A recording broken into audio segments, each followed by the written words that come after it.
الحمد لله الذي تجلى للقلوب بالعظمة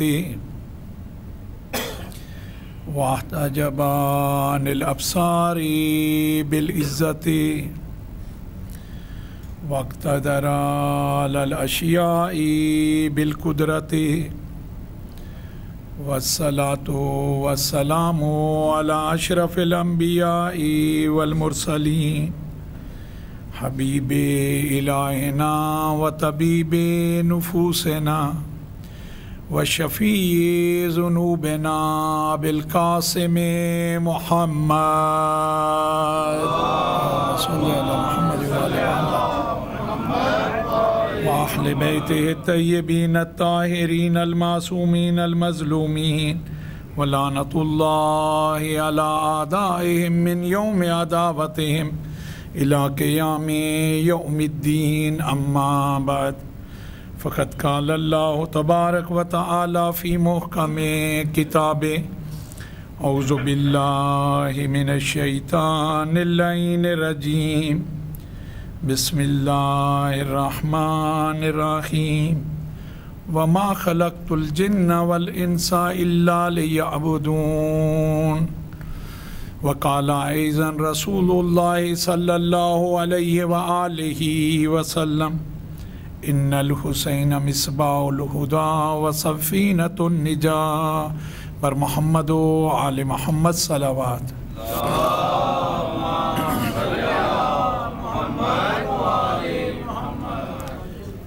عزیزان گرامی، کل میں نے آپ کی خدمت میں وہ روایت پیش کی کہ ایک اعرابی مولا امام حسین علیہ السلام صلی اللہ محمد و آل محمد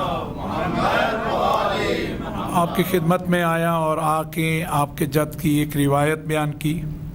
مولا نے اس روایت کی تصدیق کی۔ اس کے بعد مولا نے اسے کہا کہ میرے جد کی بھی ایک روایت مجھ سے سن لو۔ میرے جد فرماتے ہیں المعروف بقدر المعرفہ، نیکی سامنے والے کی معرفت کے حساب سے ہی کی جاتی ہے۔ میں تم سے چند سوال کروں گا، اگر تم نے ان میں سے ایک کا جواب دیا تو 1/3 تمہاری جو ضرورت ہے وہ پوری کر دی جائے گی۔ اگر تم نے 2 جواب صحیح دیے تو 2/3 تمہاری ضرورت پوری ہو جائے گی۔ اگر تم نے 3 سوالوں کے جواب صحیح دے دیے تو مکمل جو ایک دیت ہے وہ تمہیں عطا کر دی جائے گی۔ اس میں عزیزان گرامی ہمارے لیے پیغام یہ ہے کہ دیکھو، اہل بیت کے در سے اگر چاہتے ہو، رب العزت کے در سے کچھ پانا چاہتے ہو تو اپنی معرفت کو بلند کر لو۔ جتنا تمہاری معرفت بلند ہوتی جائے گی اتنا ان کی عنایات زیادہ ہوتی جائیں گی، ان کا کرم زیادہ ہوتا جائے گا۔ میں فقط اسی مطلب کو سمجھانے کے لیے معرفت کے اعتبار سے یہاں ایک جملہ آپ کی خدمت میں عرض کرنا چاہتا ہوں۔ آپ نے امام مظلوم کی زیارت کے حوالے سے سنا ہوگا، 1 حج کا ثواب، 2 حج کا ثواب، 10 حج کا ثواب، 70 حج کا ثواب، 7000 حج کا ثواب۔ آپ نے بہت سی یہ روایات سنی ہوں گی۔ آیا یہاں اختلاف ہے ان روایات میں؟ نہ، کوئی اختلاف نہیں ہے۔ ہر ایک کو اس کی معرفت کے اعتبار سے ملے گا، ہر ایک کو اس کی معرفت کے اعتبار سے ملے گا۔ ممکن ہے کسی کو زیارت کے بدلے 1 حج و 1 عمرہ ملے، اور وہ بھی ہے، الفاظ ہیں حج مقبولہ۔ میں نے حج ادا کیا، اپنی ذمہ داری ادا کی، مجھے نہیں معلوم رب العزت کی بارگاہ میں قبول ہوگا۔ میرا کام ہے اپنی ذمہ داری ادا کرنا۔ میں نے نماز ادا کی، مجھے نہیں معلوم خالق کی بارگاہ میں اسے شرف قبولیت عطا ہوگا یا نہیں ہوگا۔ لیکن یہاں زیارت کے حوالے سے یہ نہیں کہا جا رہا یا علی یا اللہم صلی علی محمد و آل محمد، بلکہ فرمایا جا رہا ہے کہ حج مقبولہ۔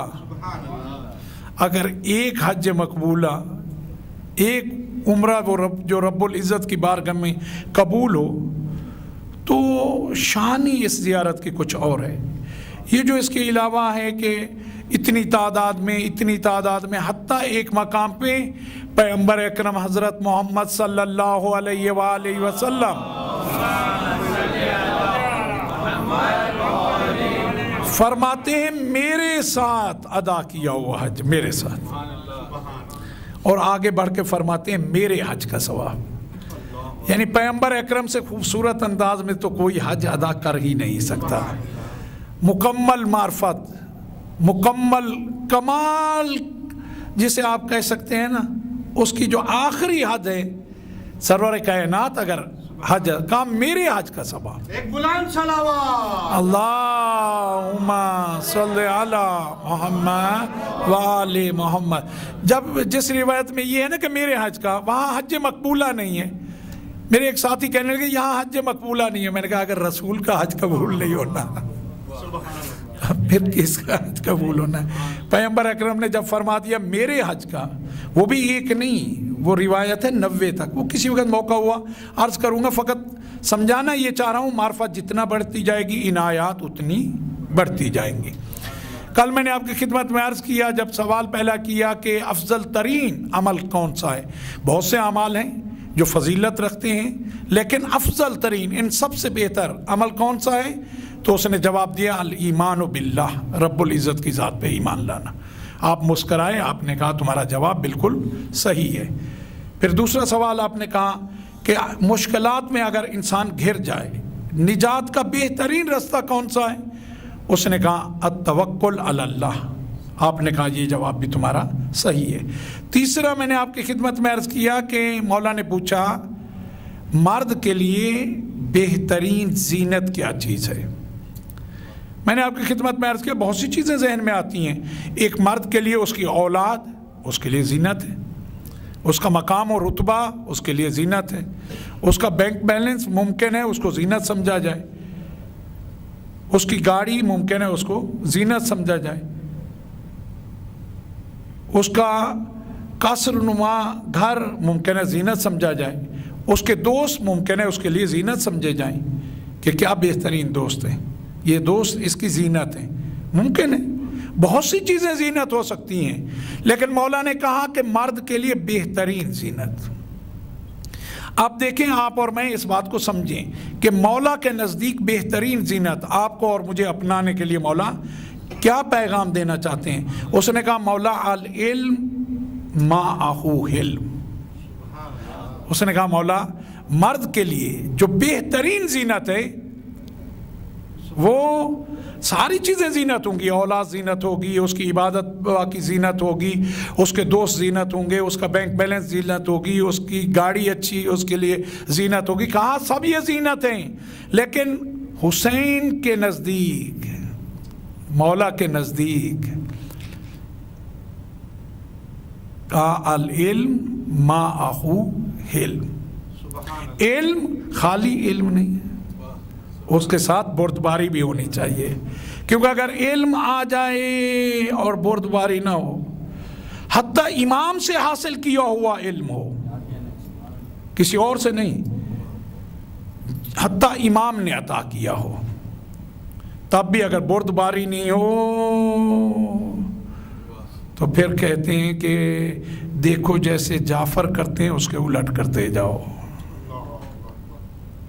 گزرے خود مانتے ہیں، امام ہیں ایک بہت بڑے گروہ کے مسلمانوں کے، کہا جو کچھ حاصل کیا ہے ان سے حاصل کیا ہے، لیکن جب عمل کی باری آئی، کیونکہ وہ بردباری، وہ پاکیزگی، وہ تقوی، وہ چیزیں، یہ بات وہی ہے۔ مولا کائنات نے اس بات کو بہت پہلے روشن کر دیا، کہا دیکھو جو باران ہے وہ رحمت ہوتی ہے، بارش کیا ہوتی ہے؟ رحمت ہوتی ہے، یہ رحمت ہے، لیکن اگر سیب کے منہ میں جائے تو کیا عطا ہوتا ہے؟ اور سانپ کے منہ میں یہی قطرہ وہی ایک ہے، بارش وہی ایک ہے، سانپ کے منہ میں سوائے ضرر اور نقصان کے، زہر کے علاوہ اور کچھ، اور اگر سیب کے منہ میں، بارش وہی ہے جو رحمت ہے۔ تو اصل میں ظرف کا، جو پہلے دن سے میں آپ کی خدمت میں عرض کر رہا ہوں، ظرف کا پاک ہونا بہت لازم ہے۔ بعض اوقات کہا جاتا ہے اس کے پاس اتنا علم ہے، یہ دیکھو پاکیزگی بھی اتنا ہے، تقویٰ بھی اتنا ہے، اہل بیت کے در پہ سجدہ ریز بھی اتنا ہے، اہل بیت اطہار کا احترام بھی اتنا ہے۔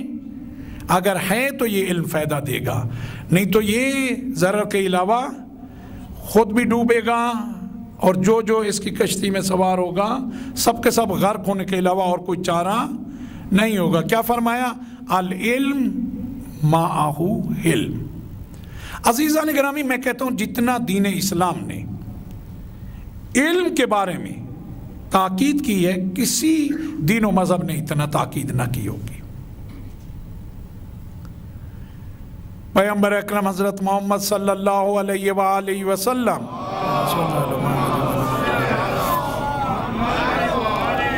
فرماتے ہیں العلم نور، علم کیا ہے؟ نور ہے، روشنی ہے۔ والجہل ظلمت، اور جہالت کیا ہے؟ اندھیرا ہے، ظلمت ہے، تاریکی ہے۔ آپ دیکھیں یہ جو تاریکی ہے انسان کو کہیں کا نہیں چھوڑتی، انسان ڈگمگانے کے علاوہ اس کے پاس کوئی تاریکی میں چارہ ہی نہیں ہے۔ اسے میں اگر روشن کرنا چاہوں، وہ مثال آپ کی خدمت میں عرض کروں جس سے ہم سب کے سب واقف ہیں۔ فرض کریں آپ اپنے ہی گھر میں، آپ کا اپنا ہی بیڈ روم، آپ کا اپنا کمرہ، آپ کا اپنا گھر، جس میں آپ سالہ سال سے زندگی کر رہے ہوتے ہیں۔ وعلیکم السلام ورحمۃ اللہ۔ سالہ سال سے آپ زندگی کر رہے ہیں، لائٹ چلی جائے، ساری چیزیں آپ نے اپنے ہاتھ سے ہی اس میں رکھی ہوئی ہیں، خود نظم سے رکھی ہوئی ہیں، ہر چیز کا آپ کو معلوم ہے آپ نے کہاں رکھی ہے، آپ کا اپنا کمرہ ہے، سالہ سال سے زندگی کر رہے ہیں۔ اگر لائٹ چلی جائے، اندھیرا ہو جائے، آپ کو کہیں کہ کوئی اپنی ایک چیز اٹھا کے دو، ڈگمگانے کے علاوہ آپ فوراً چاہیں گے کہ روشنی کا کوئی انتظام کیا جائے۔ جس گھر میں آپ سالہ سال سے زندگی کر رہے ہیں، کمرہ آپ کا اپنا ذاتی ہے، چیزیں آپ نے اپنے سلیقے سے وہاں رکھی ہوئی ہیں، اگر اندھیرا ہو جائے تو آپ کو ان کی خبر نہیں ہوتی۔ والجہل ظلمت، جہالت کیا ہے؟ اندھیرا ہے، لیکن اس کے مقابلے میں علم کیا ہے؟ العلم نور، نور کے سائے تلے جب انسان زندگی کرتا ہے تو پھر وہ زندگی بہترین زندگی ہوتی ہے، اس کے لیے ہر چیز واضح اور روشن ہوتی ہے۔ جتنا ہو سکے عزیزان گرامی، جتنا ہو سکے اپنے ان قلوب کو علم کے ذریعے منور کریں، اہل بیت اطہار علیہم السلام کی سیرت کو سیکھیں۔ حد عقل مومنین کے پاس اتنا گھر میں ہونا چاہیے کہ 14 معصومین کی سیرت سے مربوط کتب ہونی چاہیے، نہج البلاغہ حتماً ہر ایک کے گھر میں ہونی چاہیے، قرآن تو الحمدللہ ہوتا ہی ہے گھر میں، اور ہمارا شرف ہے کہ کلام رب العزت اس کا بھی گھر میں ہونا نہایت ضروری ہے، یہ بھی ہونا چاہیے۔ صحیفہ سجادیہ ہر ایک کے گھر میں ہونا چاہیے، مومن کے لیے یہ لازم ہے، یہ نور ہیں، یہ کلام ان کا ہے جو نور ہیں، اس کا گھر میں ہونا نہایت لازم ہے۔ اتنا ہمیں معلوم ہونا چاہیے، جب ان کی سیرت سے آگاہ ہوں گے تو ہمارے یہ قلوب منور ہوں گے، ہمیں معلوم ہوگا کہاں ہمیں کس طریقے سے زندگی کرنی ہے۔ دوسرے مقام پہ مولا کائنات امیر المومنین علی ابن ابی طالب علیہ السلام صلی اللہ محمد وآل محمد فرماتے ہیں العلم حیات، علم کیا ہے؟ زندگی ہے، والجہل موت، جہالت کیا ہے؟ موت ہے۔ اب اس سے زیادہ میرے خیال میں بہتر کوئی روشنی نہیں ڈال سکتا۔ العلم حیات، علم کیا ہے؟ حیات ہے، اور یہ ایسی زندگی ہے علم کہ دوسروں کی زندگی کا سبب بنتا ہے۔ جب انسان علم حاصل کرتا ہے کسی بھی شعبے میں، آپ دیکھیں کہ اس علم کے ذریعے جانیں بچائی جاتی ہیں، اس علم کے ذریعے حقوق کی پاسداری کی جاتی ہے، اس علم کے ذریعے فرائض انسان انجام دیتا ہے۔ علم اگر ہے تو در حقیقت کیا ہے؟ زندگی ہے۔ علم اگر نہیں ہے موت ہے۔ اہل بیت اطہار نے روشن کر دیا۔ کاش ہم اس کو جلدی سمجھ لیتے۔ مجھے ایمانداری سے بتائیں، میں آپ کی خدمت میں عرض کروں، مردے کا جب انسان اس دنیا سے چلا جاتا ہے، اس مردے کو اب اس کا اختیار کس کے ہاتھ میں ہے؟ مردے کے اپنے ہاتھ میں ہوتا ہے؟ مردے کے اپنے ہاتھ میں اختیار نہیں ہوتا۔ کس کے ہاتھ میں ہوتا ہے؟ جو زندہ ہیں، جو حیات ہیں، جن کے پاس زندگی ہے، اس مردے کا اختیار ان کے پاس ہوتا ہے۔ اب اسے کب غسل دیں، کس طرح غسل دیں، کب اسے کفن پہنایا جائے، کب اسے پروردگار عالم کی بارگاہ میں مہمان کر کے بھیجا جائے، کب تشییع جنازہ ہو، کب اس کا جنازہ ہو، کب قبر میں اسے دفن کیا جائے، یہ سب کن کے اختیار میں ہے؟ جو زندہ ہیں، مردے کے اختیار میں۔ یعنی اہل بیت نے کہا کہ دیکھو خبردار، اس بات کو سمجھ لو، اگر تم نے علم حاصل نہ کیا تو مردے کی مانند ہوگے۔ جب مردے کی مانند ہوگے، تمہارا اختیار ان کے ہاتھوں میں ہوگا جن کے پاس علم اور ٹیکنالوجی ہوگی۔ آج جو مسلمانوں کی یہ جو پستی ہے، اس کی وجہ یہی ہے، یہ جو اختیار مسلمانوں کے پاس ہے ہی نہیں، فیصلے ہی کہیں اور ہوتے ہیں۔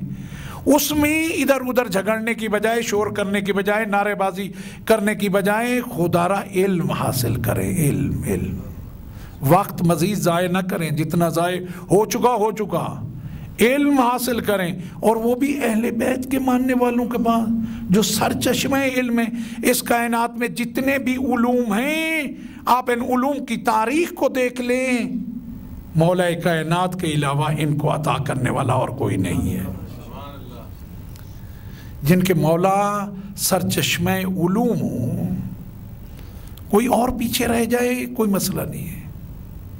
اہل بیت کے چاہنے اور ماننے والے،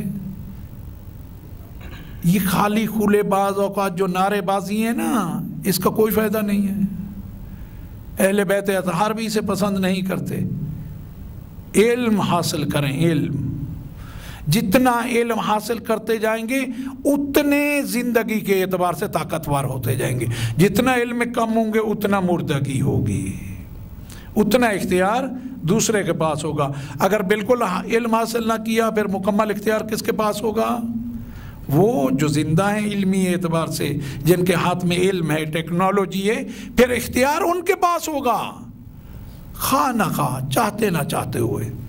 پروردگار عالم کا یہ ایک قانون ہے، اس کی سنت ہے کہ العلم حیات، علم کیا ہے؟ زندگی ہے، والجہل موت، جہالت کیا ہے؟ موت ہے۔ جتنا علم حاصل ہوتا جائے گا اتنا زندگی ملتی جائے گی، فقط مجھے اور آپ کو نہیں، پھر نسل در نسل یہ زندگی ملتی جاتی ہے۔ یہ زندگی فقط انسان اپنے تک محدود نہیں ہوتی، علم کے ذریعے دوسروں کے لیے زندگی کا سبب بنتا ہے، دوسروں کو ہلاکت سے بچاتا ہے، موت سے بچاتا ہے، مشکلات سے نجات دلاتا ہے۔ کون؟ جو صاحب علم ہے۔ اور اہل بیت نے جو زندگیاں عطا کی ہیں، اسی علم و عمل کے صدقے میں عطا کی ہیں۔ ان کے پاس علم اس بلندی پہ، کس بلندی پہ؟ اس دوسرے نے کہا کہ مولا جب بھی آپ سے سوال ہوتا ہے آپ فوراً جواب دے دیتے ہیں بغیر سوچے، تھوڑی دیر سوچنا چاہیے۔ مولا نے اس کے جواب میں سوال کے اس میں جواب نہیں دیا، سوال کر دیا، کہا تمہارے ہاتھ میں کتنی انگلیاں ہیں؟ کہا 5۔ کہا بغیر سوچے جواب دے دیا۔ کہا کہ ہر وقت یہ میرے، کہا یہ پوری کائنات ہر وقت ہماری ہتھیلی پہ رہتی ہے۔ یا علی یا اللہم صلی علی محمد وعلی محمد۔ واقعاً یہ پوری کائنات ان کے لیے اسی طرح ہے۔ یہ کائنات بنی انہیں کے سامنے ہے، سنوری انہیں کے سامنے ہے۔ اس کائنات میں آپ جو چیزیں بھی دیکھ لیں، اگر عبادت ہے انہوں نے تعلیم دی ہے، علم ہے انہوں نے سکھایا، اور عبادت آپ کو اور مجھے تو تعلیم دی ہے، معصوم فرشتوں کو بھی انہوں نے تعلیم دی ہے۔ پیغمبر اکرم ایک دن مسجد نبوی میں تشریف فرما ہے، کسی وقت آپ کے ساتھ جو ہستی اس وقت تشریف فرما ہے، جناب جبرائیل علیہ السلام آپ کے ساتھ بیٹھے ہیں، رب العزت کا پیغام لائے ہیں، آپ کے ساتھ بیٹھے ہیں، وہ پیغام دے رہے ہیں۔ اتنے میں مسجد نبوی میں مولا کائنات امیر المومنین علی ابن ابی طالب علیہ السلام آپ داخل ہوئے۔ جیسے ہی داخل ہوئے تو دیکھا جبرائیل یہاں سے اپنی جگہ سے بلند ہو گئے۔ رسول خدا نے کہا بھائی جبرائیل جانتے ہو؟ کہا انہیں کیسے نہیں جانتا؟ کہا کب سے جانتے ہو؟ کہا میں اس وقت سے جانتا ہوں جب رب العزت نے پہلا سوال مجھ سے کیا تھا۔ کہا کیا سوال کیا تھا؟ کہا میرے خالق و مالک نے مجھ سے پوچھا من انت و من انا، تو کون ہے اور میں کون ہوں؟ میں نے کہا بار الہ انا انت میں ہوں تو ہے۔ کہا خالق نے دوبارہ سوال کیا، میں نے دوبارہ وہی جواب دیا۔ جب تیسری دفعہ خالق نے سوال کیا مجھے ایک چیز سمجھ آئی کہ جواب قابل قبول نہیں ہے، تیسری بار ہو رہا ہے سوال۔ کہا میں نے تیسری بار بھی وہی کہا انا انت۔ کہا اتنے میں نے اس ہستی کو دیکھا، میری طرف دیکھ کے کہا جبرائیل جواب یوں دو، انا عبد الذلیل انت رب الجلیل۔ کہا اس کا جواب یہ نہیں ہے جو تو دے رہا ہے۔ جنہوں نے فرشتوں کہا کہ اس آقا نے تو اس وقت میری رہنمائی فرمائی تھی، اس آقا کو میں کب سے جانتا ہوں۔ بلندتر صلوات اللہم صلی علی محمد وآل محمد۔ یہ تو ان کی معرفت کو بڑھانے والے بھی کون ہیں؟ یہی ذوات اقدسہ ہیں۔ اور اگر ان کے علم کی بات کرو، امام جعفر صادق علیہ السلام اللہم صلی علی محمد وآل محمد فرماتے ہیں یہ اسماء اعظم جو ہیں 73 حروف پہ مشتمل ہیں، 73 کہاں 73 حروف پہ مشتمل ہے۔ آپ فرماتے ہیں کہ آصف ابن برخیہ جو جناب سلیمان پیغمبر کے چچا زاد چچیرے بھائی بھی ہیں اور ان کے وصی بھی ہیں، کہا ان کو رب العزت نے ان حروف میں سے ایک حرف تعلیم فرمایا۔ جناب سلیمان و جناب عیسیٰ کو 2 حرف تعلیم فرمائے، جناب موسیٰ کو 4 حرف تعلیم فرمائے، جناب ابراہیم کو 8 حرف تعلیم فرمائے، جناب نوح کو انبیاء میں اگر کسی کو زیادہ حرف تعلیم کیے گئے 15 حرف تعلیم فرمائے۔ کہا ہمیں پروردگار عالم نے 72 حروف کا علم عطا کیا ہے، ایک اس ذات اقدس نے اپنے لیے مخصوص رکھا ہے۔ اب اگر اندازہ کرنا ہو اس ایک کے پاس کتنا طاقت تھی، اتنا طاقت تھی جب ہدہد نے آ کے خبر دی بلقیس کے بارے میں تو جناب سلیمان نے کہا کسی میں ہے طاقت کے تخت کے ساتھ، اس کے وزراء کے ساتھ، اس کے حواریوں کے ساتھ کوئی ہے جو میری خدمت میں انہیں پیش کرے، میں ان کی خبر لوں کہ یہ رب العزت کے ہوتے ہوئے کسی اور کو کس طریقے سے اس کی عبادت کرتے ہیں۔ تو وہاں ایک جن ہے، خود قرآن ہے، یہ حدیث نہیں ہے، عفریت نامی جن ہے، اس نے کہا اتنا مجھے مہلت دیں کہ میں اتنے لمحوں میں لے کے آؤں۔ کہا کوئی اور ہے جو اس سے جلدی؟ جناب آصف برخیہ نے کہا پلک جھپکنے میں۔ کتنی دیر میں؟ پلک جھپکنے میں۔ مجھے یہ بتائیں پلک جھپکنے میں یہ سیکنڈ کا بھی کون سا حصہ بنتا ہے؟ 1 سیکنڈ بھی نہیں بنتا، پلک جھپکنا 1 سیکنڈ بھی نہیں بنتا۔ منٹ تو ایک طرف، سیکنڈ کا بھی مائکرو سیکنڈ، جیسے ظفر بھائی فرما رہے ہیں کہ یہ اتنا کم مدت میں۔ ایمانداری سے بتائیں اگر کسی کو معلوم ہی نہیں ہو کہ جس تخت پہ جس مقام پہ آپ اور میں اس وقت بیٹھے ہیں خالق کا کوئی بندہ اسی طرح کا ہو، اس میں طاقت ہو اور اسی طریقے سے اٹھا لے، جیسے اٹھائے ہم گھبرائیں گے یا نہیں گھبرائیں گے؟ جب گھبرائیں گے تو گرنے کا بھی خطرہ ہے۔ یعنی یہ بھی اسی میں طاقت تھی آصف برخیہ میں کہ کوئی گرنے بھی نہیں پائے گا۔ اور تخت دیکھیں آج یہ واقعہ کب کا ہے؟ پیغمبر اکرم کے دور میں تو قرآن بیان کر رہا ہے تو جناب سلیمان کے دور کا. اس وقت سے آج تک انسان کتنا ترقی کر چکا ہے. آج بھی انسان اس ترقی کے بعد ہزاروں ٹن وزنی چیزیں فضا میں انسان بھیجنے کی طاقت رکھتا ہے، لیکن آج بھی اس میں یہ طاقت نہیں ہے کہ ایک تخت پہ بلاخر ان میں آپ کہیں کہ کتنی چیزیں کتنی مشینری اس میں کام کر رہی ہے، اس میں کوئی نہیں، کوئی تخت چاہے وہ لکڑی کا تھا، چاہے وہ ماربل کا تھا، چاہے وہ گولڈ کا بنا ہوا تھا، چاہے وہ سلور کا بنا ہوا تھا، تخت ہے، اس پہ افراد بیٹھے ہیں اور ہوا میں وہ بھی پلک جھپکنے میں ایک مقام سے دوسرے مقام پہ پہنچانا، جس کے پاس ایک حرف کی اور جن کے پاس 72 حروف کی. کبھی زندگی میں اگر کہیں دیکھو کہ اہل بیت اطہار کے ساتھ کوئی کسی کو ملا رہا ہے، سمجھنا یہ بھی مریض ہے، موذی مرض تمہیں بھی لگانے والا ہے. دیکھو ہر چیز پہ کمپرومائز کر لینا، اہل بیت کے مقابلے میں کبھی کمپرومائز نہیں کرنا. اور کوئی یہ ہوائی باتیں نہیں ہو رہی، قرآن ہے قرآن. دنیا میں جس کے پاس جتنا بھی علم آ جائے، پہلے تو وہ عطا ہی اہل بیت کی ہوگی، اور اس کے بعد وہ آصف ابن برخیہ تک نہیں پہنچ پائے گا. آج جتنے بھی ہیں، جتنے بھی علماء ہیں، حتیٰ ہمارے مراجعین جن کے بارے میں اپنا عقیدہ آپ کی خدمت میں عرض کر دوں، میری نسلیں قربان، ہمارے سر کا تاج ہیں، حلال و حرام خدا سے ہمیں آگاہ کرنے والے ہیں، ہماری زندگیوں کو پاکیزہ کرنے والے ہیں. اگر وہ نہ ہوں تو واقعاً ہم یتیمان اہل بیت کا کچھ حال ہی برا ہو جائے. مراجعین ہمارے سر کا تاج ہیں، لیکن اہل بیت کے علم کے مقابلے میں جو ہے بھی ان کی عطا ہے. کسی مرجع میں بھی آج تک اتنا طاقت نہیں ہوگی کہ آصف ابن برخیہ کی طرح.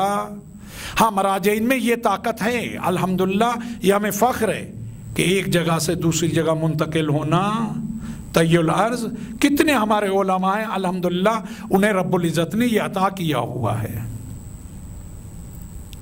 لیکن آصف ابن برخیہ جتنا بھی علم ہے، ایک حرف جتنا نہیں ہے، تو اہل بیت جتنا کس کا ہو سکتا ہے. اگر کوئی ان کو آپس میں کہیں ملاتے ہوئے نظر آئے، سمجھ جانا یہ مریض ہے. اس بیماری سے بھی دور رہنا، اس بیمار سے بھی دور رہنا. بہت مشکلات ہیں.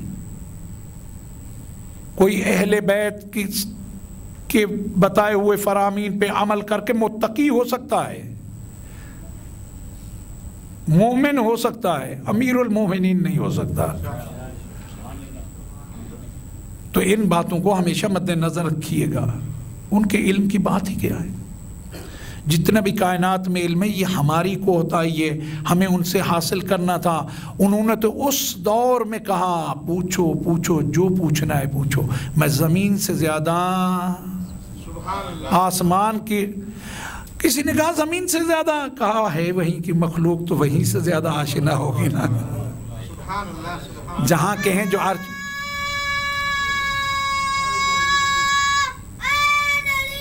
یا علی، جو عرش والے ہیں انہیں عرش کی خبر زیادہ ہوگی نا. اس میں تو کسی قسم کی وہ نہیں ہے. مولا کائنات نے تو پہلے اشارہ کر دیا کہ ہم جہاں کے ہیں وہاں کی خبر ہمارے پاس، اگر وہ بھی چاہتے ہو تو دینے کے لیے. افسوس کہ دشمن نے یہ حاصل کر لیا. میرے ساتھ چند سالوں سے ایک ڈاکٹر صاحب آ رہے ہیں 40 پہ. انہوں نے مجھے کہا کہ قبلہ جب میں پی ایچ ڈی کرنے کے لیے جرمنی گیا تو مجھے یونیورسٹی گھمائی گئی، دکھایا گیا. ایک کمرہ میں نے دیکھا درمیان میں کہ وہ بند تھا، اسے لاک تھا. میں نے کہا بھائی یہ، کہا کہ نہیں، یہ اس کے لیے خاص پرمیشن چاہیے. میں نے کہا کہ اس کا طریقہ کار، کہا آپ آئیں گے آفس میں، وہاں بات کریں گے اور بڑوں تک یہ آپ کی درخواست لکھی جائے گی، اور اس کے بعد انہوں نے اجازت دی تو یہ کمرہ آپ کو دکھایا جائے گا. کہتا ہے کہ اب میرا اشتیاق بڑھ گیا. میں نے جا کے اپلیکیشن ایک لکھی، اجازت ملی. اگلے دن جب میرے ساتھ گئے، دروازہ کھلا، میں نے دیکھا کہ 2 ہی کتابیں رکھی ہوئی ہیں ایک ٹیبل پہ اور کچھ نہیں ہے. پورا کمرہ خالی ہے، 2 کتابیں رکھی ہوئی ہیں. میں نے کہا یہ دو کتابیں کہاں؟ ہماری ترقی کا راز یہ دو کتابیں ہیں۔ کہتا ہے قبلہ آپ یقین کریں میں آگے جا کے میں نے بڑھ کے دیکھا دو ہی کتابیں، ایک قرآن ہے، ایک نہج البلاغہ ہے۔ ایک قرآن ہے، ایک نہج البلاغہ ہے۔ خدا را اپنے گھروں میں یہ جب ہیں ان کا مطالعہ کریں، ان سے قلب منور ہوتا ہے۔ جب قلب منور ہوتا ہے تو پھر علوم کی باران رحمت ہونے لگتی ہے، پھر کائنات میں کوئی اس کے سامنے ٹھہر نہیں سکتا۔ العلم معہ حلم، علم کے ساتھ بردباری۔ آپ نے فرمایا اگر علم نہ ہو، ممکن ہے کوئی علم حاصل نہیں کر پائے، تو اس نے کہا مولا المال معہ مروہ، مال ہونا چاہیے، اس کے ساتھ جوان مردی بھی ہونی چاہیے، اس مال کو خرچ کرنے کا بھی حوصلہ ہونا چاہیے۔ کتنے آپ نے بھی دیکھے ہوں گے، میں نے بھی دیکھے، مال کمایا، اچھا کمایا، بہترین مالدار ہوئے، پورا چھوڑ کے چلے گئے، اپنے دوسروں کو تو نہیں دیا، خود بھی استعمال۔ ایسی بہت سی مثالیں آپ کے سامنے ہوں گے، ایسا نہیں ہے کہ آپ نے کوئی قصے سنے ہوں گے، ہر دور میں ایسے افراد ملتے ہیں۔ کہا المال معہ مروہ، مال ہو اس کے ساتھ پھر جوان مردی بھی ہو، وہ مردانگی بھی ہو، اسے خرچ کرنے کا حوصلہ بھی ہو۔ بعض اوقات کوئی خرچ بھی کرتا ہے نا، کڑتا رہتا ہے، خرچ کرنے کے بعد خرچ نہیں کیا ہوتا تو زیادہ اچھا تھا، اس کے بعد وہ کڑنا بیماری ہے، یہ نفسیاتی بیماری ہے، وہ کڑنا انسان کو اور شدید تکلیف دیتا ہے۔ اور اگر مال کو خرچ کرنے کی طاقت نہ ہو، انسان بہت سی چیزوں سے فیض یاب نہیں ہو سکتا۔ جناب عیسیٰ پیغمبر علی نبینا وعلیہ السلام جا رہے ہیں ایک سفر پہ، آپ کے حواریوں میں سے ایک جو آپ کا تازہ شاگرد تھا، اس نے کہا اجازت دے تو میں بھی آپ کے ساتھ آؤں۔ کہا کیوں نہیں، بسم اللہ، ساتھ چلو۔ ساتھ چلنا شروع کیا، تھوڑی دیر سفر کیا، ایک مقام پہ پہنچے، پڑاؤ ڈالا۔ اب سفر کے بعد بھوک لگ رہی تھی، جناب عیسیٰ نے اس سے پوچھا کہ تمہارے پاس کچھ مال ہے؟ اس نے کہا ہاں۔ کہا کتنا ہے؟ کہا 2 درہم ہے۔ کہا دو۔ اس نے 2 درہم نکالے، آپ نے اپنے مال سے 1 درہم نکالا، کہا یہ 3 درہم ہے، جاؤ کچھ کھانے کو لے کے آؤ، میں یہاں بیٹھا ہوں، تم آبادی سے جا کے کچھ لے کے آؤ۔ یہ گیا، 3 درہم کی 3 روٹیاں ملی۔ اب جیسے ہی روٹیاں لیں، ذہن میں خیال آیا 2 درہم میرے، 1 ان کا، اور روٹی وہ بھی 1.5 کا ہے، میں بھی، یہ کون سا طریقہ ہے بھائی؟ مال ہو تو یہ حوصلہ بھی ہو، دوسروں کو عطا کا بھی حوصلہ ہو، پھر بخشش کا، پھر خرچ کرنے کا یہ بھی حوصلہ ہو۔ کہا یہ کون سا طریقہ ہے؟ اتنا اس مردود نے، دیکھیں یاد رکھیں، ہم اسے یاد نہیں کرتے، وہ مردود ہمیں بھلاتا نہیں ہے، وہ ہمیشہ چاہتا ہے ہم سے ہمارے اعمال چھین لے، ہمیں نیکی نہ کرنے دے۔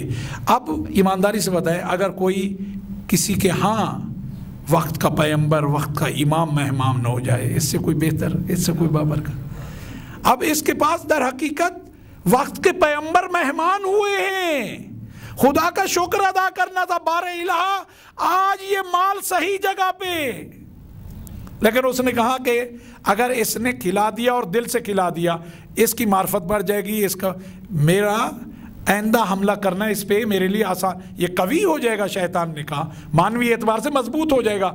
جو ضیافت دے کس کو؟ وقت کے پیغمبر کو، اولو العزم پیغمبر میں سے ہیں جناب عیسیٰ پیغمبر اللہ نبینا وآلہ السلام۔ کہا کہ 3 روٹیاں ہیں، 2 درہم میرے، 1 ان کا، یہ کون سا طریقہ ہے؟ وہیں بیٹھ کے آرام سے 1 روٹی کھا لی، روٹی کھا کے چلے آئے۔ جب وہاں آئے تو آپ نے بھی تناول کیا، آپ نے فقط اتنا پوچھا یہ 3 درہم کی کتنی روٹیاں ملی؟ کہا 2۔ کہا 2۔ آپ نے ٹھیک ہے، چل دیے، آگے گئے، چلتے چلتے دیکھا کہ دریا ہے اور کشتی بھی نہیں ہے کنارے پہ، تو کہنے لگا دیکھو یار، اس وقت ایسا کرنا تھا، میں نے ان کی بات مان لی، 1 درہم بچا کے رکھتے، بلاخر کشتی کا انتظار کرتے، اس کے ذریعے آگے ہمارا سفر جاری ہوتا، وہ 1 درہم یہاں کام آتا۔ انہوں نے ایسی بات مجھ سے کی، میں نے بھی جلد بازی میں وہ روٹی کھا لی، 1 درہم بچا لیا ہوتا، وہی کڑنا۔ جیسے ہی دیکھا جناب عیسیٰ نے دیکھا، کہا کہ کیا بات ہے، کہا اب کیسے ہم آگے بڑھیں گے، سفر ہم کیسے کریں گے؟ کہا اپنا ہاتھ میرے ہاتھ میں دو، دیا، کہا کہ تم خاموشی سے چلتے رہو۔ دیکھا کہ پانی کے اوپر چلنا شروع کر دیا، تعجب کیا، کہنے کا ماشاءاللہ یار کیا کمال ہے۔ جب دریا پار کر گئے تو جناب عیسیٰ نے کہا کچھ تمہارے ایمان میں اضافہ ہوا؟ کہا کہ میرا ایمان کئی برابر ہو گیا ہے۔ آپ فرما رہے اضافہ کئی برابر ہو گیا کہ آپ تو اللہ کے نمائندے ہیں، آپ تو نبی ہیں، آپ تو پیغمبر ہیں، میں تو ایک عام فرد ہوں، ابھی تازہ آپ کی شاگردی میں آیا ہوں، آپ نے وہ کمال کیا کہ میں بھی پانی پہ آپ کی وجہ سے چلتا رہا، آپ نے ہاتھ تھاما اور میں بھی۔ اگر ویسے انسان جائے تو اس پانی میں دریا میں ہلاک ہو جائے گا نا، لیکن اگر اہل بیت کے ساتھ رہے یہ بچا لیتے ہیں۔ اللہم صلی علی محمد۔ کہا میرے ایمان میں بہت اضافہ ہو گیا ہے۔ کہا یہ بتاؤ روٹیاں کتنی تھی؟ کہا دو، کہا روٹیاں دو ملی تھی۔ چلتے رہے، آگے بڑھ گئے، آگے بڑھے تو پھر بھوک لگی۔ اب دیکھا بھوک لگی ہے، اب تو نہ پیسے ہیں نہ کوئی قریب آبادی ہے۔ پھر وہی وسوسہ، پھر شیطان نے حملہ کرنا شروع کیا، اب تو بھوک کے مارے ہی مر جائیں گے، پیچھے دریا ہے، آگے کچھ ہے نہیں، آبادی نظر نہیں آ رہی، جنگل ایسا ہے اس میں کچھ کھانے کو ہے نہیں، ہوگا کیا؟ اتنے میں آپ نے پوچھا خیر تو ہے، پریشان کیوں؟ کہا بہت شدید بھوک لگی ہے، کیا کریں گے؟ آپ نے دیکھا سامنے ہرنوں کا ایک جھنڈ جا رہا ہے، اشارہ کیا، ایک ہرن خود بھاگتے ہوئے آیا، آپ نے اسے ذبح کیا، اس کا گوشت تیار کیا گیا، بیٹھ کے آرام سے کھایا۔ جب کھانے لگے کہنے لگا کمال ہے، ہرن آپ کے اشارے پہ بھاگتا ہوا آیا ہے جبکہ اسے ذبح ہونا تھا۔ کہا تم فقط ہرن دیکھ رہے ہو، خدا کے نمائندے کے اشارے پہ کائنات چلتی ہے، اس کائنات کی حرکت اس کے نمائندے کے ذریعے ہے۔ جب کھانا کھا چکے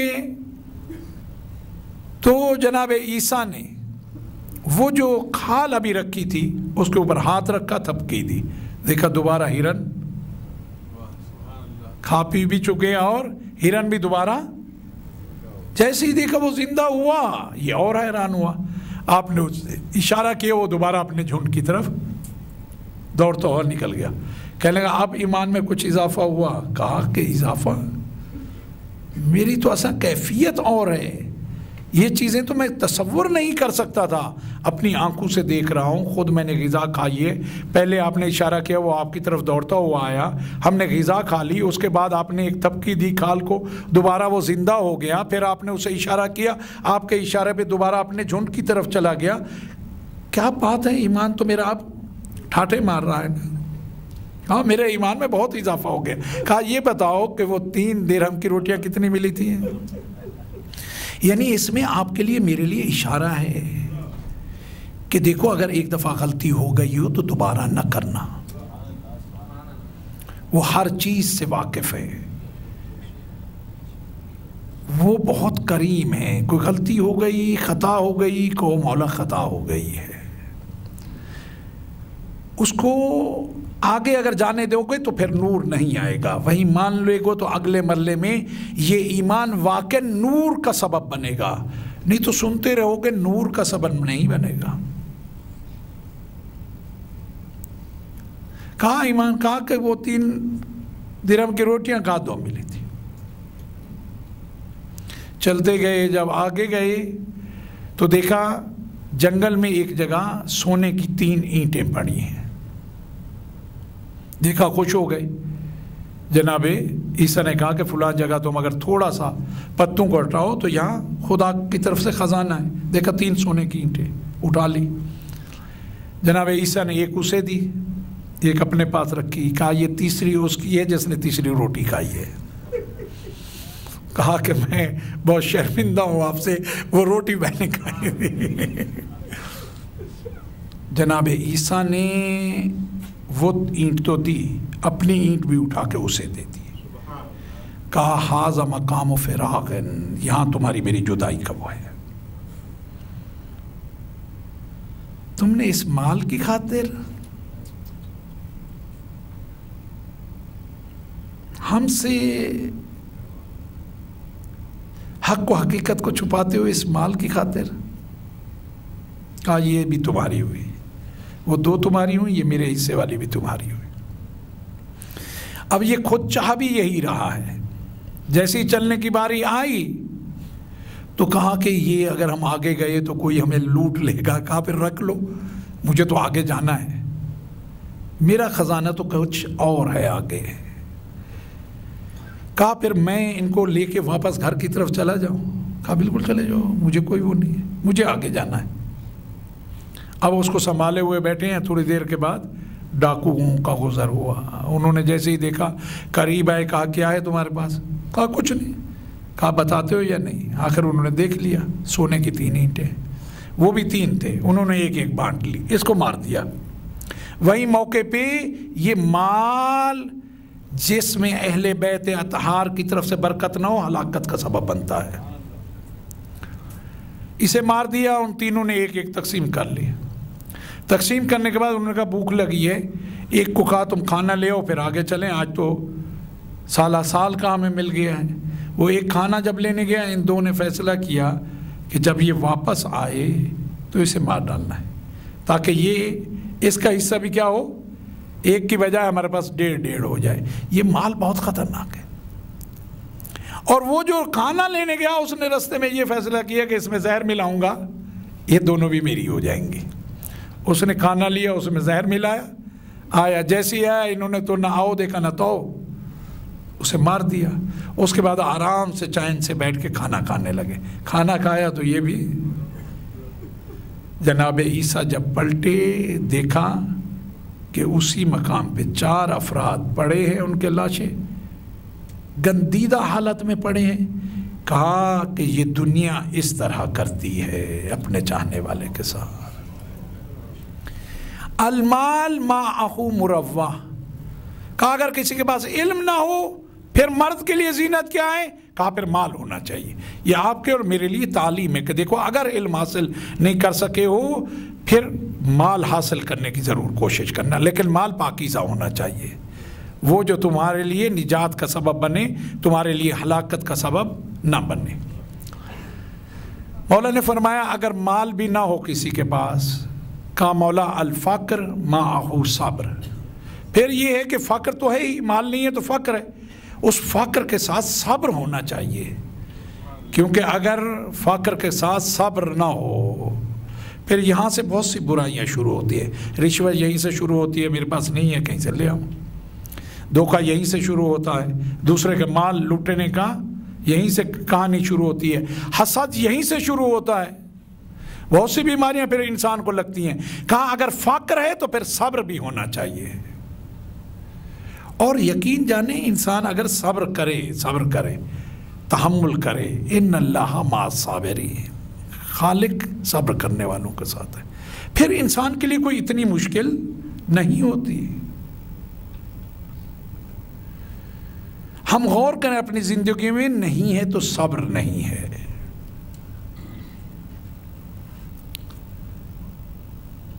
اور جلد بازی انسان کو نقصان کے علاوہ کچھ نہیں دیتی. دین کہتا ہے جلدی اگر تمہیں کرنی بھی ہے تو عبادات الہی میں جلدی کرو, فرائض کو انجام دینے میں جلدی کرو, حقوق کو ادا کرنے میں جلدی کرو, کسی اور چیز میں جلدی نہ کرنا.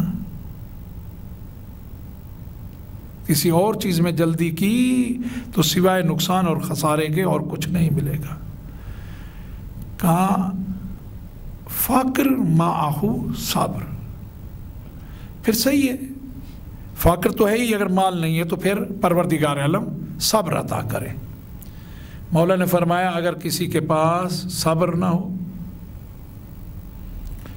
تو اس نے کہا مولا پھر آسمان سے بجلی گرے, جل کے اسے راکھ کر دے, زیادہ بہتر ہے. جو اگر صبر نہ ہوا اس کو اتنا نقصان ہونے والا ہے آگے, اس سے بہتر ہے اس دنیا میں اسے یہ سزا مل جائے تاکہ اس کی آخرت اسی طرح محفوظ رہے. نہیں تو اگر صبر نہ ہوا تو اس کی دنیا بھی اور آخرت بھی دونوں ویران ہونے والے ہیں. کہا اگر صبر نہیں ہے تو پھر آسمان سے بجلی گرے اور اسے جلا کے راکھ کر دے۔ یہ دنیا میں اس کا جلنا اور راکھ ہونا بہتر ہے کہ دنیا میں بھی نہیں تو کڑتا رہے گا اور آخرت بھی ویران ہو جائے گی، اس میں بھی اس کا انجام کوئی اچھا ہونے والا نہیں ہے۔ مولا مسکرائے، کہا کہ تم نے جواب تینوں صحیح دیے۔ مولا نے مکمل دیت بھی عطا کی اور اپنی انگوٹھی عطا کی۔ کہا اس سے تم قرض عطا کرو، اس کو بیچو گے، اس سے جو تمہیں برکت ملے گی اپنا کام شروع کرنا، نسل در نسل یہ برکتیں تمہیں پروردگار عالم نصیب کرے گا، جو کہا ہے اس پہ عمل کرتے رہنا۔ ایمانداری سے بتائیں، واقعہ میں تمام مومنین کے اس حوالے سے تو ہر مومن دوسرے کو جانتا ہے، مولا اپنی انگوٹھی ہم میں سے کسی کو عطا کر دیں۔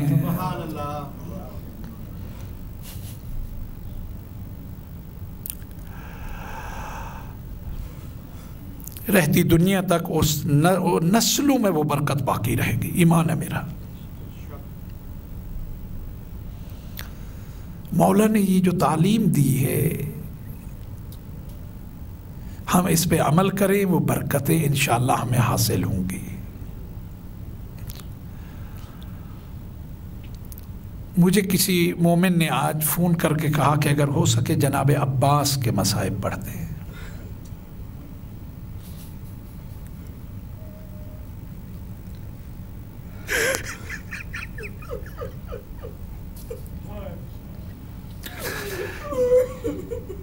اس سید و سردار کے بارے میں انسان کہے تو کیا کہے؟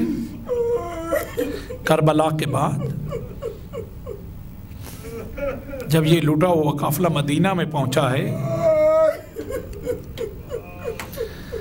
تو سید سجاد اصحاب کے ساتھ تشریف فرما تھے، باتوں باتوں میں جناب عباس کا ذکر چھیڑا، جناب عباس کا نام آیا، نام آنا تھا، سید سجاد اپنی جگہ سے اٹھ گئے۔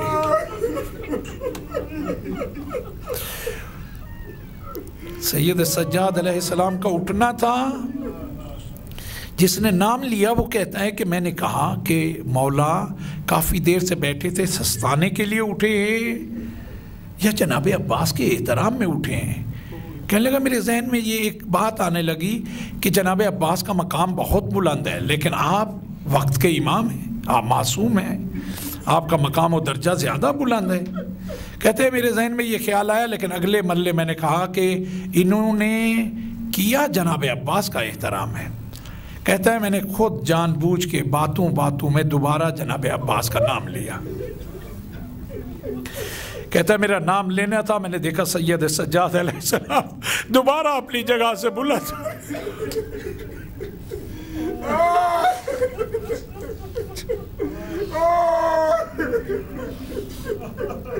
اپنے امام اپنی جگہ سے اٹھے، لیکن اب بھی میرا وہ جو اطمینان قلب تھا مجھے نہیں ہوا۔ میں نے باتوں باتوں میں تیسری بار نام لیا، میں نے نام لیا۔ جیسے ہی میں نے نام لیا میں نے دیکھا سید سجاد اپنی جگہ سے اٹھتے ہوئے میری طرف دیکھ کے اشارہ کیا، کہا کہ یاد رکھو اگر تم تا روز قیامت میرے چچا کا نام لو اور خالق مجھے مہلت دے، میں اپنے چچا کے احترام میں اسی طرح اٹھتا رہوں گا۔ تمہیں کیا معلوم میرے چچا کا مقام کیا ہے؟ تمہیں کیا معلوم میرے چچا کا مقام کیا ہے؟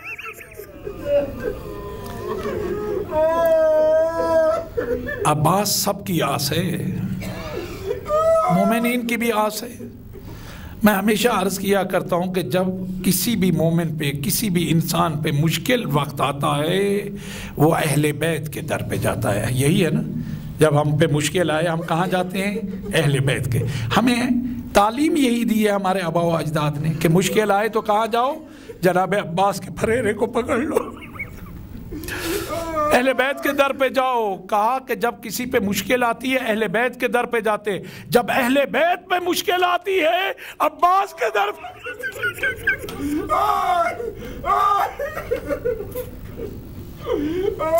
اس سید و سردار کا مقام بہت بلند ہے، کسی کی طاقت نہیں ہے کہ اس کو سمجھ پائے۔ جس کو حسین کہے بے ابی انت و امی، میرے ماں باپ تجھ پہ قربان.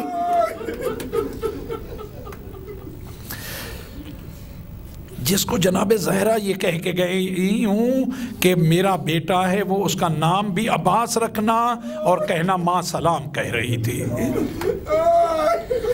بہت یعنی کوئی کیا تصور کر سکتا ہے اس سید و سردار کا. کربلا میں جب آئے ہیں، جب اس شب عاشوراء امام نے حبیب کو میسرہ جناب زہیر کو میمنہ کا سردار بنایا اور آپ کو قلب لشکر کا، جب وہاں سے اٹھے ہیں کہتے ہیں کہ زہیر نے چاہا کہ جناب عباس کو جوش دلائیں، حبیب کی طرف متوجہ ہو کے کہا حبیب تمہیں تو معلوم ہے مولا علی نے عباس کو خدا سے مانگا کیوں تھا؟ کہا کربلا کے لیے مانگا تھا. جیسے ہی کہا جناب عباس نے دیکھ کے کہا، کہتے ہیں کہ مولا نے جو مولا کی زرہ تھی اس کو ایسے کیا اور لوہے کی زرہ کو مولا نے چیر دیا. کہا مجھے جوش دلانا چاہتے ہو؟ آقا و مولا سے جا کے اجازت لے لو، سورج طلوع ہونے سے پہلے اگر میں نے اس پورے لشکر کو الٹ نہ دی.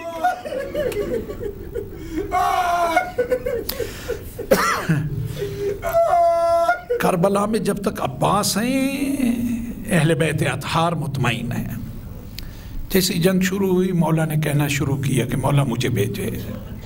کہا عباس تم میرے لشکر کے علمدار ہو، تم سپہ سالار ہو، ان کے سردار تم ہو. اصحاب جب شہید ہو گئے تو آ کے مولا کو عرض ادب کیا. کہا مولا مہمان چلے گئے ہیں، میرے اوپر بہت گرا ہے کہ مہمان چلے جائے، میرے اوپر بہت گرا ہے، یہ میرے لیے عباس کے لیے بہت سخت ہے، مجھے اجازت دیں. کہا تو میرے لشکر کا سردار ہے، تو علمدار ہے. سر جھکا کے واپس آ گئے. اہل بیت اطہار کے شہزادے بنی ہاشم کے جوان جانے لگے. ہر جوان کے بعد جاتے گریہ کر کے کہتے کہ مولا میں شرمندہ ہوں، جوان میرے بچے جن کو میں نے تربیت دی ہے میری آنکھوں کے سامنے ان کے لاشیں ہیں، مجھ سے برداشت نہیں ہوتا. مولا ایک ہی بات کرتے تھے، تو میرے لشکر کا سردار ہے، علمدار ہے. چلے جب اون و محمد کی لاشیں لے کے آئے ہیں نا، کہا مولا عباس زینب کے سامنے اب نہیں جا پاتا.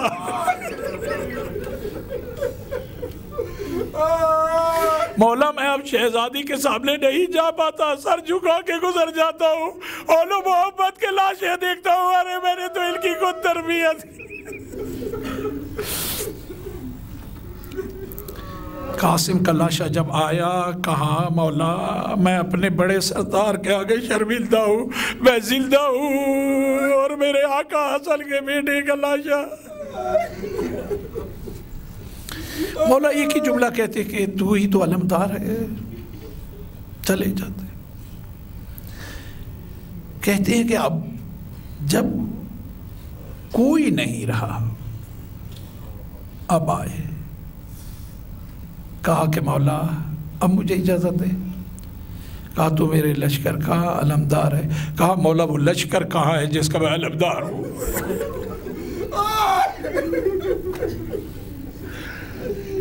مولا وہ لشکر کہا جس کا میں علمدار ہوں. مولا نے کچھ نہیں کہا. عباس نے بھی سر جھکا کے آ گئے. کہتے ہیں کربلا کی تپتی ریت پہ دو زانو ہو کے سر جھکا کے بیٹھ گئے. خط کھینچتے جاتے تھے. میرا دل کہتا ہے کہتے ہوں گے بابا تو مشکل کشا ہے، میری مشکل کو آسان کر. عباس سے اب جیا نہیں جاتا. جب اکبر کے لاشے کو دیکھتا ہوں مجھ سے جیا نہیں جاتا، اس کٹڑی کو دیکھتا ہوں مجھ سے جیا نہیں جاتا. اتنے جناب عباس نے دیکھا مشکل کشائی ہو گئی. جناب سکینہ آ رہی ہے، چھوٹے چھوٹے بچے ہیں ساتھ، خوش کوزے ہیں ہاتھ میں، اور بچوں کو کہتے ہوئے آ رہی ہے کہ میرے چچا کو پانی کا کہوں گی، میرے چچا پانی لے آئیں گے. تمہیں نہیں معلوم میرے چچا مجھ سے کتنی محبت کرتے ہیں. چچا اپنی سکینہ کو بہت چاہتے ہیں، مجھے نہ نہیں کریں گے. قریب آئیں. کہا چچا کیا پانی کی سبیل نہیں ہوگی؟ چچا میرا اصغر مر جائے گا، مجھے اصغر بہت پیارا ہے، چچا عباس میرے اصغر کے لیے پانی لے کے آئیں۔ اور میں نے ان بچوں کو بھی کہا ہے کہ آپ پانی لائیں گے، آپ مجھ سے محبت کرتے ہیں نا۔ جیسے ہی کہا جناب عباس اٹھے، جھک گئے، کمر مکمل جھک گئی۔ سکینہ 4 سال کی، سکینہ کی انگلی کو پکڑا اور کہا بابا کے پاس لے چلو، میرے آقا کے پاس لے چلو، وہاں سے اجازت دلا دو۔ جیسے ہی بی بی لے کے آئی، آ کے معلوم ہے جناب سکینہ نے کیا کہا بابا سے؟ کہا بابا یہ بتائیں پھوپھی زینب سلام اللہ علیہا سے آپ کو محبت ہے؟ کہا بالکل محبت ہے۔ کہا پھوپھی آپ کے بغیر نہیں رہ سکتی نا؟ بولا رونے لگے۔ کہا زینب میرے بغیر نہیں رہ سکتی۔ کہا بابا مجھے بھی اصغر اسی طرح پیارا ہے، میں بھی اصغر کے بغیر نہیں رہ پاؤں گی۔ بابا میرا اصغر بہت پیاسا ہے، چچا کو اجازت دیں کہ پانی لے آئے۔ مولا نے فقط ایک بات کہی، کہا سکینہ چچا کو بھیج رہی ہو، یاد بہت آئے گے جو شبر ملعون وہ بندے چھین رہا ہوگا جو میں نے تحفہ تمہیں دیا عید میں، چچا بہت یاد آئیں گے۔ جب تماچے مارے جائیں گے چچا بہت یاد آئیں گے، پھوپھیوں کی چادریں چھینی جا رہی ہوں گی چچا بہت یاد آئیں گے۔ کہا عباس جاؤ، اگر ہو سکے تو پانی کی سبیل کر گئے۔ اب مولا عباس کے پاس تلوار نہیں ہے، ایک ہاتھ میں نیزہ ہے، ایک ہاتھ میں مشکیزہ ہے۔ کہا عباس اپنی آقا زادی سے اجازت لیتے جاؤ، کیونکہ تو ان کے پردے کا وارث ہے، جس کے پردے کا وارث ہے اس کو۔ خیمہ زینب سلام اللہ علیہ کے باہر آئے، عرض ادب کیا۔ شہزادی نے کہا عباس اندر آ جاؤ، خیمے میں آ جاؤ۔ خیمے میں گئے، دو زانو ہو کے، جیسے ہم تشہد میں بیٹھتے ہیں نا، بہت احترام تھا۔ جب تک عباس تھا زینب کا احترام بہت تھا۔ دو زانو ہو کے سر جھکا کے بیٹھ گئے۔ کہا عباس جب میں چھوٹی تھی میں بابا کے زانوں پہ بیٹھی ہوئی تھی، جب میں چھوٹی تھی بابا کے زانوں پہ بیٹھی تھی، میرے بازو سے ردا سرک گئی۔ ردا کا سرکنا تھا، بابا گریہ کرنے لگے، میرے بازو چومتے جاتے تھے، گریہ کرتے جاتے تھے۔ میں بہت چھوٹی تھی، میں نے پوچھا بابا آپ اتنا گریہ کیوں کر رہے ہیں؟ کہا ایک دن آئے گا ان بازو میں رسن بندھائے جائیں گے۔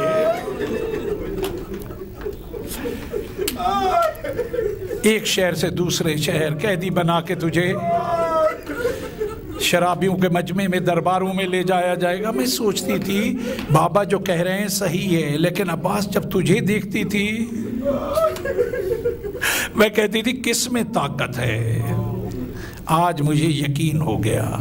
یہ نہیں کہا عباس خدا حافظ، کہا واہ حجابا، اے میرے ماں کی چادر۔ جناب عباس آئے، ترائی کی طرف بڑھنا چاہتے ہیں۔ عمر سعد ملعون نے کہا اگر عباس نے پانی لے لیا، 30,000 تیر انداز جمع کیے ہیں، کہا اگر اس نے پانی لے لیا اور یہ دونوں بھائی سیراب ہو گئے، رہتی دنیا تک تم حملہ کرتے رہو گے، واصل جہنم ہونے کے علاوہ کوئی چارہ نہیں ہوگا۔ جناب عباس نے اپنا تعارف کرایا، کہا مجھے ابھی بھی آقا نے جو اجازت دی ہے تم سے جنگ کی نہیں دی، پانی کی دی ہے، میں ترائی کی طرف جا رہا ہوں، دیکھتا ہوں کس میں طاقت ہے کہ علی کے لال کو۔ یہ کر کے ایڑ لگائی۔ کہتے ہیں کہ تیر برستے رہے، لیکن عباس تھوڑی دیر کے بعد ترائی پہ تھے۔ علم کو پانی پہ گاڑنے کے بعد کہا کہ دیکھو کس کا قبضہ ہے، ترائی پہ کس کا قبضہ ہے، پانی کس کے قبضے میں ہے۔ یہ کہنے کے بعد اپنے رہروار کو اشارہ کیا کہ پانی پی لو۔ اس نے پانی نہیں پیا۔ کہا آقا پیاسے ہوں اور میں پانی پی لوں؟ ہم ان جانوروں کا ایسے وہ نہیں کرتے ان سے محبت، ان میں جتنا شعور تھا اہل بیت کے دشمنوں میں، جانوروں سے بدتر ہم ایسے نہیں کہتے، ان میں بھی اتنا شعور تھا۔ مشکیزہ بھرا، چلو میں پانی لیا، پانی کو دیکھ کے کہا اصغر پیاسا ہو اور میں پانی پی لوں؟ یہ عباس ایسا نہیں کر سکتا. پھر پانی کو دیکھا, کہا اکبر پیاسا چلا گیا ہے اور میں پانی پی لوں. گریہ کرتے جاتے ہیں, کہتے ہیں کہ قاسم میرا پیاسا چلا گیا, عباس کیسے پانی پی لے. گریہ کرتے ہوئے کہا او نو محمد پیاسے چلے گئے, ہمارے مہمان پیاسے چلے گئے, میری شہزادیاں آقا زادیاں پیاسی ہے, میرا مولا آقا پیاسا ہے. اور پانی کو جھٹک دیا. پانی کو جیسے ہی جھٹکا, اب رہروان نے بھی نہیں پیا. اب جیسے ہی تنہائی سے باہر نکلے, عمر سعد نے دوبارہ تیار کیا لشکروں کا. اب پانی جانے نہیں پائے. اب ہر طرف سے تیر برس رہے ہیں. جب تیروں کی بارش ہو, اس مشکیزے کو عباس بچائیں تو کیسے بچائیں؟ اس مشکیزے کو عباس بچائے, اپنی فکر نہیں ہے. آپ روایات کو, مقاتل کو دیکھیں, جتنا تیر جناب عباس کو لگ چکے ہیں, کہتے ہیں کہ جناب عباس نظر نہیں آتے تھے. چاروں طرف سے جناب عباس کو تیر لگ چکے. لیکن اب بھی کیفیت یہ ہے کہ کسی کی طاقت نہیں اس شہزادے کو روک سکے. ایک ملعون نے چھپ کے وار کیا, سیدھا شانہ قلم ہوا. مشکیزے کو آپ نے لیا, علم کو بھی سنبھالا. اب آواز دی, کہا کہ تم میرے بازو کاٹ کے سمجھتے ہو کہ میرا رستہ روک سکتے ہو. آگے بڑھتے جا رہے ہیں. ایک ملعون اور چھپ کے بیٹھا ہے, اس نے وار کیا. عزیزو دونوں شانے کٹ گئے. جب دونوں شانے کٹ گئے, ابھی بھی عباس آگے جا رہے ہیں. اس وقت عمر سعد نے ہرملہ کو بلایا. سب سے پہلے ہرملہ جب آیا ہے, یہ موقع ہے. کہا ہرملہ اب تمہارا کام ہے, کوئی طاقت نہیں روک پا رہی, تم ہی روک سکتے ہو. ہرملہ کہتا ہے میں نے دیکھا کہ اتنے تیر لگے ہوئے ہیں, بازو قلم ہو گئے ہیں, لیکن اس شیر کو کسی کی طاقت نہیں ہے روکے. میں نے دیکھا کہ اس کا جو دل ہے وہ مشکیزے میں ہے, سینے میں نہیں ہے. عباس کا دل سکینہ کی مشک میں ہے, عباس کے سینے میں نہیں ہے. میں نے کہا کہ میں مشکیزے کا نشانہ لوں گا, مشکیزے سے پانی بہے گا. عباس کا دل مشکیزے میں ہے. کہتا ہے یہ سوچ کے میں نے اب کیا کیا. کہا میں نے ادھر سے تیر چلایا. تیر جیسے ہی چلنا تھا, میں نے دیکھا کہ تیر اس حملے جو میں کرنا چاہ رہا تھا نہیں ہوا. عباس نے اپنے آپ کو پوری مشکیزے پہ ڈال دیا. مشکیزے کی اس طرح حفاظت کی. جیسے ہی میں نے دیکھا کہ بازو قلم ہیں, علم ابھی بھی باقی ہے, اور یہ شیر آگے جا رہا ہے. کہنے لگا, میں نے سوچا اب جو تیر ماروں گا, کہاں ماروں گا؟ پیشانی پہ ماروں گا. جیسے ہی پیشانی سے تیر نکالنے لگیں گے, ملعون تیر نکالے گا کیسے؟ عباس ہاتھ ہے نہیں. میں دوسرا تیر ماروں گا جو مشکیزے میں پیوست ہوگا. یہ کہہ کے یہ کہتا ہے میں نے تیر مارا, تیر اس کا آیا مولا عباس کی آنکھ میں لگ گیا. میں فقط آپ سے اتنا پوچھتا ہوں, اگر عام حالات میں ہماری آنکھ میں چھوٹا سا کوئی تنکا آ جائے تو فوراً ہاتھ کیا ہے آنکھ کی طرف, جس کے ہاتھ ہوں نہیں, تیر نکالیں تو کیسے نکالیں؟ جھکے اپنے زانوں اور سواری کی پیٹھ کے درمیان اس تیر کو لے کے جیسے ہی آنکھ بلند کی, تیر کا نکلنا تھا, دوسرا تیر پیوست ہوا. کس میں پیوست ہوا؟ مشکیزے میں. پانی کا گرنا تھا. جناب عباس گریہ کرنے لگے. ایک ملعون نے قریب گزرتے ہوئے کہا عباس تو گریہ کرتا ہے؟ کہا سکینہ کا گریہ کرتا ہوں, سکینہ کو پانی کا کہہ کے آیا تھا, میں سکینہ کے لیے پانی نہیں لے جا پاؤں گا. جیسے ہی ابھی یہ کہا, ایک ملعون کے پاس, ابن طفیل کے پاس گرز ہے, اب ہاتھ ہیں نہیں, مشکیزے سے پانی بہ گیا ہے. عباس کا سر جھکا ہوا ہے, آنکھ میں تیر لگ چکا ہے, پورے جسم میں تیر ہیں. اس نے گرز لیا, مولا کے سر پہ مارا. جیسے ہی مارا سنبھل نہیں پائے. عباس جو دریا کی طرف دوبارہ رخ کر چکے تھے سنبھل نہیں پائے, اب بلندی سے گرے ہیں. عزیزوں میں نے پڑھا, آپ نے سن لیا, جو بلندی سے گرتا ہے ہاتھوں کا سہارا لیتا ہے. میرے عباس کے ہاتھ ہے نہیں, منہ کے بل گرے. مولا کو صدا دی. مولا نے کہا الان انکسر ازاری, ارے میری کمر کا زور باقی, او میرا بھائی وہ تیزی سے آئے, دیکھا عباس ہے. عباس کا کا سر لیا اپنے زانو پہ رکھا. مولا نے جیسے ہی زانو پہ رکھا عباس نے سر کو زمین پہ رکھ دیا. مولا نے پھر اپنے زانو پہ رکھا, پھر عباس نے زمین پہ رکھ دیا. تیسری بار جب مولا نے زانو پہ رکھا عباس زمین پہ رکھنے لگے. مولا نے کہا عباس تجھے میرا زانو پسند نہیں ہے؟ کہا مولا اس سے بہتر بلندی ہے نہیں, یہ کسے پسند نہیں, لیکن صبح سے دیکھ رہا ہوں جو بھی اس جا رہا ہے شہید ہو رہا ہے آپ ہر ایک کا سر اپنے زانو پہ رکھتے ہیں. میرے دل میں یہ بات مجھے رلاتی ہے, جب آپ جاؤ گے آپ کا سر کس کے زان پہ ہوگا؟ جب آقا کا سر زمین پہ گرے گا تو غلام کا نوکر کا بھی زمین پہ رہنے دے. اتنے میں ایک بی بی کی رونے کی آواز آئی, عباس اپنا سر زانو پہ رہنے دے, جب تیرا آقا سید و سردار زمین پہ آنے لگے گا یہ دکھیاری ماں اپنی گود میں لے لے گی. سر کو رکھا. کہا عباس کوئی تیری ویسی؟ کہا مولا چند چیزیں عرض کرنی ہے. سب سے پہلی آپ سے گزارش یہ ہے میرے جنازے کو یہی رہنے دیجئے گا, خیموں میں نہیں لے کے جائیے گا. میرا دل کہتا ہے کہ یہ پتہ ہے کیوں کہا؟ کہا صبح سے اتنے لاشیں اٹھائے ہیں, اس گھڑیل جوال کا لاشا کون اٹھا سکتا ہے؟ کہا کہ میں شرمندہ ہوں, سکینہ سے شرمندہ ہوں میرے لاشے کو.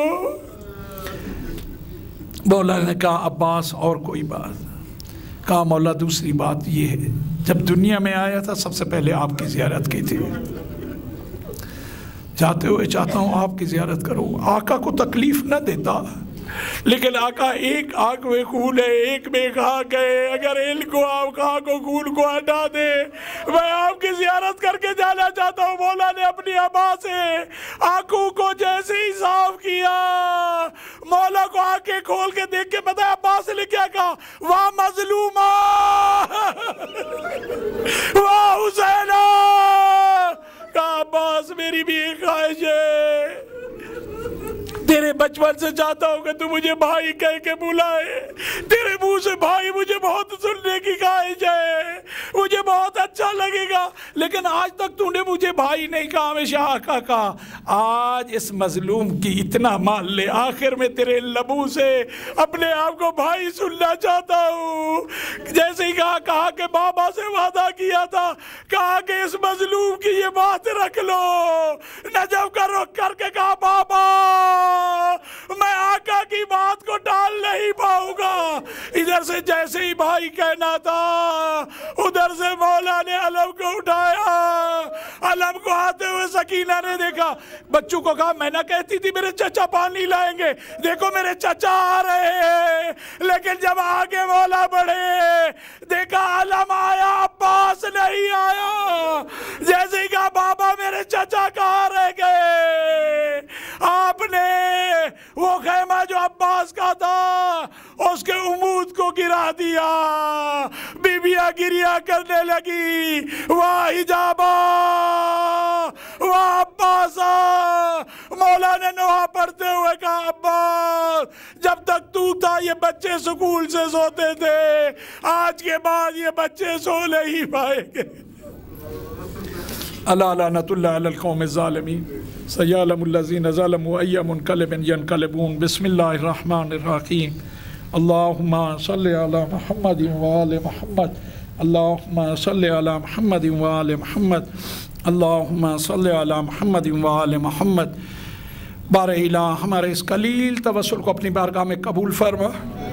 بار الہ جناب عباس کو تو نے ہی باب الحوائج بنایا ہے. بار الہ اس باب الحوائج کا صدقہ جتنے بھی مومنین یہاں اپنی حاجتیں لے کے بیٹھے بار الہ ان کی حاجات کو تو بہتر جانتا ہے, سب کی حاجات کو برلا. بار الہ مومنین کے درمیان اتفاق اتحاد کی فضا کو قائم فرما, ایک دوسرے کی غلطیوں سے درگزر کرنے کی توفیق عنایت فرما, علم و عمل کی دولت سے مالا مال فرما, عقل و شعور کی دولت سے مالا مال فرما. کسی بھی کام کو انجام دینے سے پہلے بار الہ اس کے نتیجے کی طرف فکر کرنے کی توفیق عنایت فرما. بار الہ تجھے واسطہ ہے محمد و آل محمد کا, اپنے در کی, اپنے حبیب کے در کی, اہل بیت اطہار کی, خصوصاً کربلا کی, مولا عباس کی زیارت ہم سب کو نصیب فرما. آخرت میں بار الہ ان اعمال کو ہمارے لیے ذخیرہ آخرت قرار دے, ان کی شفاعت ہمیں نصیب فرما. آقا و مولا کا ظہور جلد فرما، ہمیں ان کے بہترین آوان و انصار میں قرار دے۔ آخر میں آپ تمام ساتھیوں سے میری گزارش، ایک مومنہ کینسر کی مریض ہیں اور ایک مومن سید زاہد ICU میں ہیں، ان دونوں کے لیے دعا کریں۔ بار الہ امام سجاد کی بیماری کا تجھے واسطہ، بار الہ انہیں شفائے کاملہ و عاجلہ عنایت فرما۔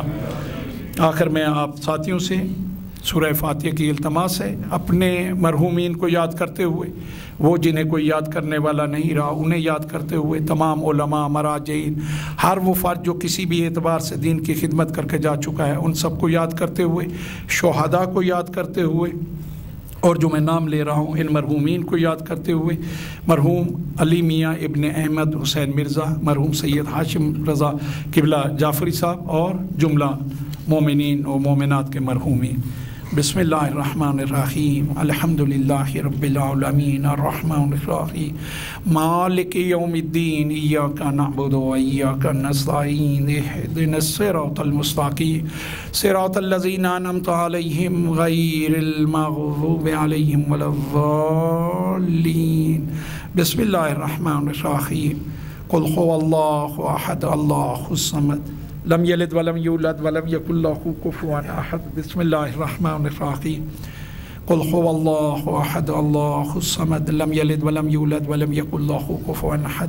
بسم اللہ الرحمن الرحیم، قل هو اللہ احد اللہ الصمد، لم یلد ولم یولد ولم یکن له کفوا احد۔